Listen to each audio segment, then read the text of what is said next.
자, 이건 어떻습니까? 김기춘 전 비서실장, 글쎄요, 정윤회라는 사람, 최순실이라는 사람 이름도 들어본 적이 없다. 최근에 들었다고 했다가 큰 코 다쳤습니다. 왜 이런 일이 생겼는지 일단 어제 있었던 김기춘 전 비서실장의 모습 사진 두 장을 통해 그의 상황을 좀 정리해 보겠습니다. 자, 서양호 소장님께 좀 먼저 여쭤보고 싶은데요. 자, 이 장면 모두 다른 증인 모두 이제 뭐 화장실 가거나 잠시 휴식 시간을 위해 증인석을 떴는데 김기춘 실장 홀로 있네요. 뭐 상징적 사진 아니겠습니까? 최순실 게이트에 최순실 씨가 소위 말해서 비선실세로서 권력을 농단했다고 한다면 네. 그들의 뒷배가 되어져서 실권을 장악하고 공직에서 주요한 자리를 차지했던 비서실장의 고독한 자리에는 김기춘 전 비서실장이 있었기 때문에 최순실이 그 비선실세 역할을 할 수 있었다. 따라서 최순실 게이트의 또 다른 동전의 양면은 바로 네. 김기춘 전 비서실장임을 상징적으로 보여주는 사진 한 장이 아닌가 생각이 듭니다. 저게 원래 네. 다들 이제 증인들 이제 화장실 가고 뭐 밖으로 나갔던 상황이거든요. 네. 김기춘 전 대통령 비서실장 같이 나간 거예요. 네. 근데 나가 보니까 너무 기자들이 많은 거예요. 화장실 갔다가는 기자들한테 둘러싸여가지고 할 것 같으니까 다시 와가지고 지금 혼자 잠시 대기를 하고 있는 그런 장면이었던 걸로 보입니다. 근데 전 이 사진 보면서요. 자, 이제 88수를 눈앞에 둔 김기춘 전 비서실장. 김기춘 비서실장이 누굽니까? 자, 지난 50년간 대한민국 그 공직자 중에 이렇게 위력적인 힘을 발휘해 본 적이 없는 분인데 과연 이 시점에 무슨 생각하고 있을지 정말 만감이 교차할 것 같습니다. 다른 사진 하나 보여드리겠습니다. 자, 이 장면. 자, 뮤직비디오 감독과 가방 만드는 분들 사이에 혼자 앉아서 하루 종일 굉장히 진땀 흘리면서 답을 해놨습니다.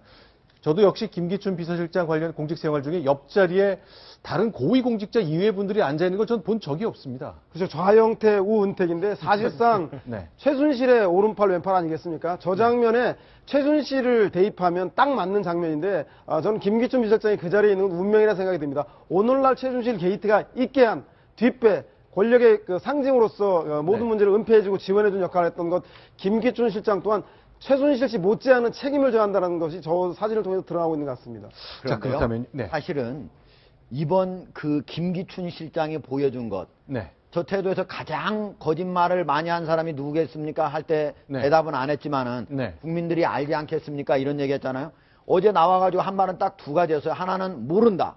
또 하나는 기억이 나지 않는다. 이렇게 얘기했거든요. 모른다하고 기억이 나지 않는다가 사실은 국회 청문회 과정에서 나중에 위증죄에도 안 걸리는 아주 좋은 말이거든요. 네. 기억이 안 난다는 사실 그 얘기하고 다른 얘기가 나오더라도 내가 그때 기억이 안 났다. 이렇게 네. 하면 끝나는 거거든요. 네. 그래서 그런 법률적인 지식을 가지고 어떻게 하면은 진실을 은폐하고 지금 현재로서도 그동안 이 국정 마비를 싣고 농단을 한 이 사건을 국민들한테 소상히 밝히고 앞으로 어떻게 하면 이런 일들이 다시는 일어나지 않을까. 이거를 연구하는 것이 아니고 오히려 자기 자신만의 안위만을 생각하고 한다는 측면에서 참으로 실망스러운 모습이 아니었나 이런 생각을 해봅니다. 지금부터 영상 하나 공개하겠습니다. 그러니까 박근혜 대통령과 오랜 인연을 맺어온 김기춘 전 비서실장은 최순실 씨를 모를 수는 없는 거죠. 제 말씀은 이제 못 들어봤을 리가 없는 것이죠. 그러나 어제는요.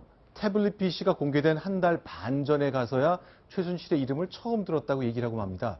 전하고 조금 달라진 말이긴 하지만 이 말 때문에 어제 곤욕을 많이 치렀습니다. 영상으로 소개해드립니다. 제가 최순실 씨를 정말 모릅니다. 수사기관에서 조사해보면 저하고 한 통화라도 한 일이 없을 겁니다. 정진회도 나오고 최순실도 나오고 다 나오잖아요. 그 문건에 최순실 이름은 안 나옵니다. 저는 그때까지도 사실 최순실 존재는 몰랐습니다. 그러면 최순실을 언제 알았습니까? 이번에 타블렛 PC가 노출돼가지고 사실 최순실 씨가 김기춘 실장을 지칭을 하면서 뭐 고집이 세다 뭐 이런 식의 뭐 이야기들은 있었습니다. 난 그런 거 몰라요. 이때 박근혜 캠프 법률자문위원장이었죠? 네. 네. 그런 것이요. 자, 오디오 좀 틀어주세요. 최순실 씨와 관련해서는 재산 취득 경위 및 문광희 김기춘 국감자료 법률자문위원장 앞에서 있었던 한나라당 후보 검증 청문회입니다. 그런데 최순실을 몰랐다? 이게 앞뒤가 안 맞죠. 죄송합니다. 저도 이제 나이 들어서 최순실이라는 이름은 이제 보니까 뭐 제가 못 들었다고 말할 수는 없습니다. 그러나 최순실이를 알지는 못합니다. 자, 들어보긴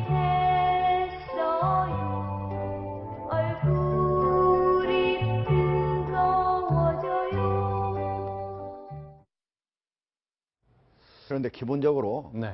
그 최순실 씨가 김기춘 전 대통령 비서실장에 대해서 평가를 했잖아요. 네. 고집이 세다. 이거는 사람에 대한 평가거든요. 즉 어떤 한 번 만나고 얘기할 수 있는 게 아니고 네. 여러 번 만나거나 통화를 해야만 나올 수 있는 인간에 대한 종합평가거든요. 네. 근데 그거를 상대방인 김기춘 비서실장은 전혀 몰랐다. 이거는 상식적으로 도저히 납득이 안 가는 얘기예요. 저는 이 영상을 보면서 좀 네.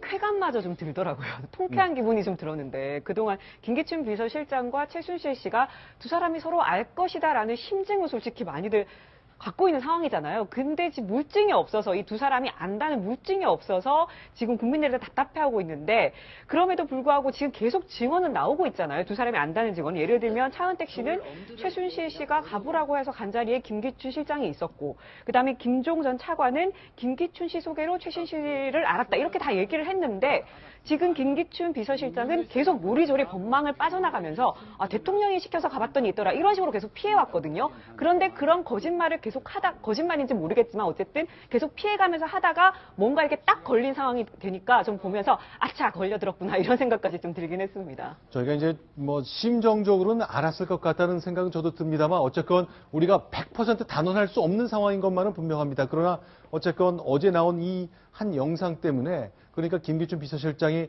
정윤의 문건이 나오고서 처음 알았다.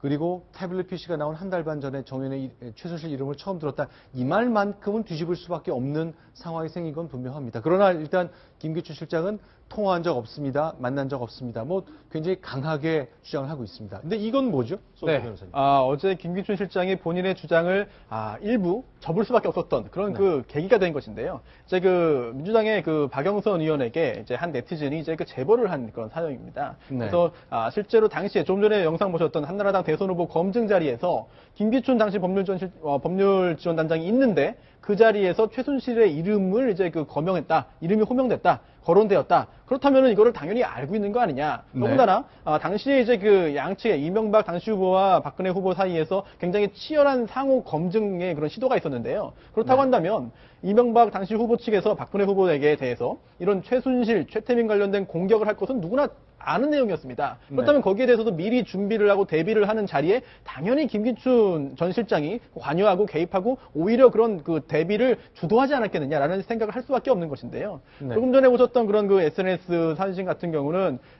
이제 박영선 의원이 이제 직접 질문을 합니다. 대통령이 뭐라고 이야기했냐 당시에 했더니 구체적으로 4분 40초에 최순실에 대한 사회자의 언급이 있고 그 후에 최태민 뭐 등등 관련된 그런 그 내용들이 나오는데 그렇다고 한다면 김기춘 전 실장이 충분히 당시에 알고 있었고 이를 활용한다면 청문회에서 압박할 수 있겠다라는 내용의 제보인데요. 이게 박영선 의원에게만 간 것은 아닌 걸로 알려져 있고요. 네. 민주당의 뭐 손혜원 의원이나 안민석 의원에게도 동시에 갔고 이 민주당 의원들이 이제 협의해서 박영선 의원이 대표해서 이제 그 김기춘 증인에게 이제 그 질문을 하고 압박을 한 것으로 알려지고 있습니다. 그러니까 이게 물론 이제 국회의원들이 이제 국민들의 또 유권자들의 제보를 바탕으로 일이 진행되는 것, 뭐 이렇게 국정조사에 참여하기도 합니다만 이런 장면들 국정조사 때 공개한다면 김기춘 실장이 꼼짝 못할 겁니다라는 제보가 쭉 왔다고 하는 겁니다. 그러나 이제 이경재 변호사는 아직도 계속 같은 얘기합니다. 제발 좀 두 사람이 안다는 증거를 좀 내주십시오. 다 정황 아닙니까? 이렇게 말하는 거죠. 그렇습니다. 이경재 변호사가 여러 가지 이야기들을 했는데요. 특히나 이제 최순실과 김기춘 전 실장 사이의 관계에 대해서도 이렇게 얘기했습니다. 지금 표현을 보시면요. 최순실은 김기춘 전 실장을 모른다. 교섭하거나 연락하거나 접촉한 적도 없다라고 하면서 과거에 이제 어제 말을 약간 뒤집기 전에 김기춘 실장의 이야기와 거의 유사한 말을 했고요. 또 하나, 두 사람이 안다는 증거가 있다면 제시하기 바란다. 그리고 그동안 사실이 이런 게 정말 진실이 아니기 때문에 증거가 없었던 거 아니냐라고 공세적인 이야기를 했습니다. 자, 그러면 이렇게 김기춘 비서실장 결국 부분적으로 입장을 처리할 수밖에 없었습니다만 아직까지도 뭐 저희가 많은 분들이 거짓말 했을 거야라고 대체로 믿고 계시겠지만 아직 뭐 100%라고 저희 방송에서 말할 수는 없습니다. 다만 생각이 조금씩 밀리고 있는 것만은 분명해 보입니다. 그런데 어제 방송에서 나왔지만 이번 사건이 아주 결정적으로 도마 위에 오르게 된 것이 하나의 태블릿 PC 때문이었거든요. 자, 일단 영상 하나 소개해 드리겠습니다. 지금부터 태블릿 PC라는 것이 두 개가 검찰의 손에 들어가 있는데 그중에 하나에 대한 얘기를 어제 국정조사에서 꺼냈습니다. 소개합니다. 태블릿 PC를 정확하게 말씀드리면 그 그런 걸 사용을 못하는 사람으로 제가 알고 있습니다. 그럼 거기 사진 있는 것들 최순실이 직접 찍은 거다 이런 생각 안 했어요? 갑자기 제 책상에서 나왔다 그런 말들이 자꾸 예. 바뀌어갈 때 그때 봤을 때는 저거는 직접 사진을 본인이 찍었으면서 왜 저한테 저거를 넘기는 태블릿 PC를 처음 받게 된 그 기자분이 그걸 명확하게 설명을 해주셨으면 좋겠습니다. 자, 검찰이 갖고 있는 태블릿 PC가 2개인데 그 중에 하나에는 지금 보시는 것처럼 최순실 씨가 찍은 사진이 있습니다. 이게 내가 찍었다면 뭐 이게 태블릿 PC의 주인이 최순실 씨가 될 가능성이 굉장히 많잖아요. 보통 이런 식입니다. 이렇게 이 정도 크기가 되잖아요. 자, 여기 보면 카메라 스스로 사진을 찍는 앱이 하나 있는데 이렇게 작동을 해보면 제 모습이 나오거든요. 혹시 시청자 여러분 보시기에도 제 모습이 있는지 모르겠습니다. 화면을 저를 이렇게 비추고 찰칵 소리와 함께 찍힙니다. 한 번 더 찍어볼까요? 이번에 좀 달리 찍어보겠습니다. 자, 이렇게 되면 이제 제가 찍었던 사진들 이렇게 쭉 보입니다. 이렇게 나오고 그 중에 이제 예전에 검찰이 입수한 최순실 씨의 셀카라는 것 여기 들어있는 것인데, 자, 이런 거요. 자, 이거 이렇게 이런 정도의 사진을 찍었다면은 검찰로서도 이 주인이 누군지 뭐 확인해야 될 것 같은데 논란이 좀 커지고 있는 거죠. 그렇습니다. 저희가 2종류의 태블릿 PC 얘기를 좀 지금부터 소개해드리겠습니다. 예. 이경재 변호사가 이 태블릿 PC 관련된 이야기까지도 했는데요. 이게 네. 굉장히 중요한 증거이기 때문에 이제 이경재 변호사가 언급을 할 수밖에 없었습니다. 그리고 태블릿 PC가 이제 한 대가 아니라 2대라는 점도 주장을 했습니다. 지금 화면에 나오고 있는 것처럼 한 대는 이제 고용태 씨가 검찰에 제출한 것인데요. 사실 여기에는 내용이 뭐 실질적으로 담겨 있지 않았다. 이른바 깡통이다라는 주장을 했고요. 그렇죠. 예, 그리고 또 하나가 이제 언론에 보도되면서 이번 사태의 어떤 폭발력을 보여줬던 그런 JTBC가 검찰에 제출한 그런 바로 그 태블릿 PC인데요. 사실 이 태블릿 PC의 입수 과정 그리고 검찰 제출 과정에 대해서 이경재 변호사가 의문을 제기했습니다. JTBC는 당시에 버려진 이삿짐에서 발견했다. 즉 뭐 훔치거나 이런 것이 아니라 발견했다, 주웠다, 습득했다라는 이야기를 하면서 검찰에 제출했는데요. 버려진 이삿짐이라면 독일을 얘기하는 겁니다. 그렇습니다. 그리고 네. 또 그 태블릿 PC 안에 연설문이 들어있었고 또한 조금 전에 보셨던 최순실 씨의 셀카 2장이 있었기 때문에 네. 이거는 최순실 씨가 직접 보관하고 사용했던 그 태블릿 PC이다. 이런 주장을 JTBC가 한 바 있습니다. 근데 이제 어제 저 고영택 씨가 얘기한 거는 마치 내가 준 것이거나 아니면 우리 집에서 누가 훔쳐간 것처럼 묘사가 돼서 뭐 좀 논란이 좀 시작될 듯도 합니다. 그런데 훔쳤다면 뭐가 달라집니까? 굉장히 달라질 수가 있습니다. 네. 일단 그 형사법의 원칙상 그 증거 능력을 인정받아야 1차적으로 증거 능력이 인정돼야 그 다음에 이제 그 판사가 재판장이 이제 그 증명력을 가지고 판단한 다음에 유죄 판결의 증거로 사용할 수가 있는데요. 네. 증거 능력 자체가 없다고 한다면 아예 그 유죄 판결의 증거로 사용조차 할 수 없게 됩니다. 그런데 어느 경우에 증거 능력이 없냐 하면은 이른바 위법하게 수집한 증거의 경우에는 원칙적으로 증거 능력이 없거든요. 따라서 만약에 누군가가 이 태블릿 PC를 버려진 것을 습득한 것이 아니라 훔치거나 기타 위법하게 획득했다고 한다면 거기에 들어있는 내용조차도 위법한 증거에서 파생된 증거이기 때문에 유죄 판결의 증거로 쓸 수 없다라는 주장이 가능하거든요. 물론 예외도 있겠습니다만 네. 따라서 JTBC가 검찰에 제출한 그 태블릿 PC의 입수 과정이 앞으로 향후 벌어질 법정 공방에서 매우 중요하게 기능할 가능성이 있습니다. 예, 태블릿 PC가 최순실 씨 것이라고 하는 게 본인을 찍은 셀카 사진 말고도 검찰에서 얘기하고 있는 것은 태블릿 PC가 인터넷에 접속하는 방식이 있는데 그 중에 한 방식이 휴대전화 방식으로 휴대전화를 통해서 접속한 증거가 남는데 그 휴대전화는 아시다시피 위치가 자동적으로 저장되게 되어 있습니다. 그래서 최순실 씨 이동 동선이었던 제주도라든가 독일이라든가 서울 서초동이라든가 이런 이동 경로에 맞게 위치가 지금 현재 저장되어 있어서 검찰이 최순실 씨가 출입국 기록이라든가 휴대폰의 위치 추적과 맞춰보니 상당 부분 일치한다라는 것들이 확인되고 있기 때문에 이것도 아마 특검을 통해서 좀 밝혀진다면 태블릿 PC가 저 단 한 장의 사진만으로서 입증되는 게 아니라 최순실 씨가 그동안 사용 여부와 무관하게 본인과 함께 그 태블릿 PC가 함께 이동했다는 것들이 입증된다고 한다면 그 문제 또한 최순실 씨 태블릿 PC라는 걸 입증하는 건 그리 어려운 문제는 아니라는 생각이 듭니다. 자, 그런데 어쨌건 지금 얘기를 들어보면 최순실 씨나 이경재 변호사는 이거 내 거 아니다. 아니, 검찰은 여러 가지 방식을 통해 위치 추적 등을 통해 맞다 그러는데 본인이 아니라고 계속 주장을 한다는 거죠. 이거 왜 그렇게 할 수 있는 거죠? 제가 보기에 일반인이 그냥 보더라도 저게 휴대전화나 태블릿 PC로 자기가 자신이 찍잖아요. 예쁘장하게 안 나와요. 너무 거리가 가깝기 때문에. 근데 아까 그 사진 보세요. 최순실 씨 예쁘게 안 나오잖아요. 그것만 보더라도 이건 자신이 찍었다.